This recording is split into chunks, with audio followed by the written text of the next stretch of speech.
government force is going to correct the problem either, but, But she's saying that if we back away and just let this invisible hand the work and competition and free enterprise happen according to its own inclinations, we're not going to have abuse, and abuse and evil will fall of its own weight. I don't believe that.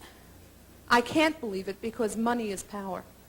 And the more money you have, the more power you have. Can we encourage you to make a contribution to that observation? I will not answer anyone who is impolite, but to show you... She wasn't impolite. I do not sanction impoliteness, and I am not the victim of hippies. But... Hippies? That's where it started. The dropping of politeness and of manner. You're equating someone who disagrees with you with impoliteness. That's not fair. No. If you didn't...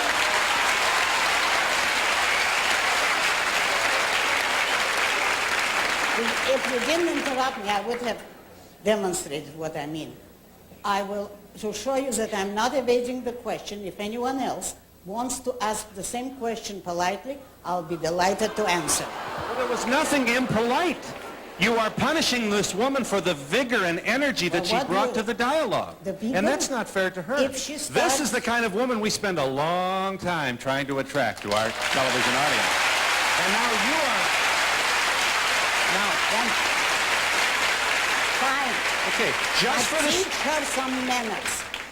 I will now repeat what she said. Miss Rand. She said, I used to agree with you, but now that I'm more educated. What does that mean? Well, that means she now has a different view. There's nothing personal about that observation. Don't be so sensitive. I am going to be.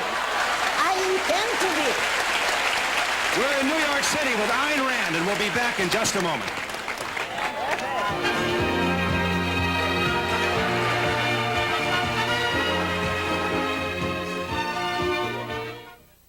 We're back with Ayn Rand. Yeah.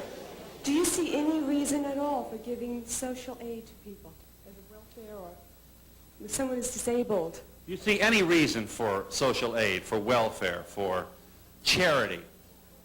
Only private charity, not through government and not through force, not with tax money. But I want to answer the preceding question. Doesn't anybody want to ask it politely? Yes. Your question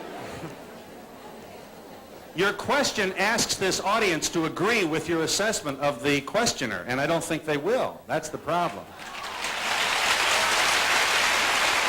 All of them? Then why do they want to listen to me at all? All right, does anybody want to ask the... Yes, do you want to... All right, hang on just a moment. Come on, you want to stand?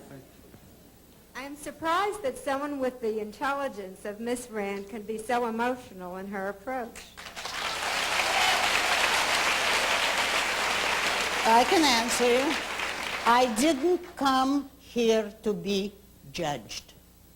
I came here to answer questions. A question asked in the following form. I used to agree with you, but now that I'm more educated, I don't, is an insult which I cannot sanction. I am not interested in the woman's history. She didn't have to begin it that way, and that's what I want to register my protest against. How do we keep, hang on just a moment. How do we keep ITT from developing too much power, or any multinational conglomerate in your world of objectivity? We don't give them government privileges. All monopolies, such as ITT, is sanctioned by government. It's the government that makes this field a monopoly and forbids the entrance of competitors. All the things that this lady cited as example, I had covered before by simply pointing out that the free market does not produce monopolies and never has in history. If you look at any monopoly, you'll see that it's held in power by an act of government, by government privilege. And what we have today is a mixed economy. It's not capitalism. Okay. Ms. Rand? In your book, Atlas Shrugged, isn't it true that you gave a blueprint for the world takeover by the Illuminati. By whom? The Illuminati. Who's the Illuminati? The Illuminati is the international bankers, Rothschild, the Rockefellers, and all the Bilderbergers. But you think her philosophy then would lead to capitalist control of everything? Her Atlas Shrugged, she gives an exact blueprint for 8 years of the world takeover, and it's in force right now. Do you accept that, Ms. Rand? Certainly not. To begin with, I never heard of any such conspiracies. Certainly Rockefeller is hardly an example of capitalism, and what Atlas Shrugged gives you is a blueprint for how to be free. If a person feels that he'd rather be enslaved and poor, but not let anyone be successful and rich, well, that's what Atlas Shrugged is against. I'd like to know your opinion on the United States' foreign policy and what is happening in the Middle East right now. Right now, I'm not sure we know what's happening. I think that the United States foreign policy has been disgraceful for years, for decades. I would say roughly since the New Deal, and in part even before that. But if you mean whose side should one be on, Israel or the Arabs, I would certainly say Israel because it's the advanced, technological, civilized country amidst a group of almost totally primitive savages who have not changed for years and who are racist and who resent Israel because it's bringing industry and intelligence and modern technology into their stagnation. Miss Rand, Over here. Miss Rand, am I correct? Am I correct to assume that according to your philosophy that you are a perfect being? I never judge myself that way. I judge myself in the following way. Have I absorbed and practiced all of the principles of behavior which I preach? Then I would say yes, resoundingly. Over here, Miss Rand. Can you see me? Over here.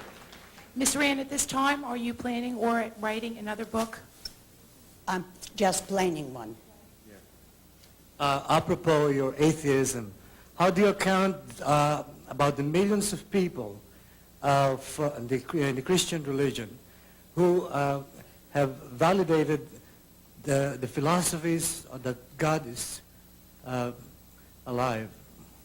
Validated them by what? By behaving, by doing good works, and by the doctors of the church, arguments by the. Oh, I see. It's this man's position that you can prove you can validate the existence of God, that it's possible to do that. It has not been done.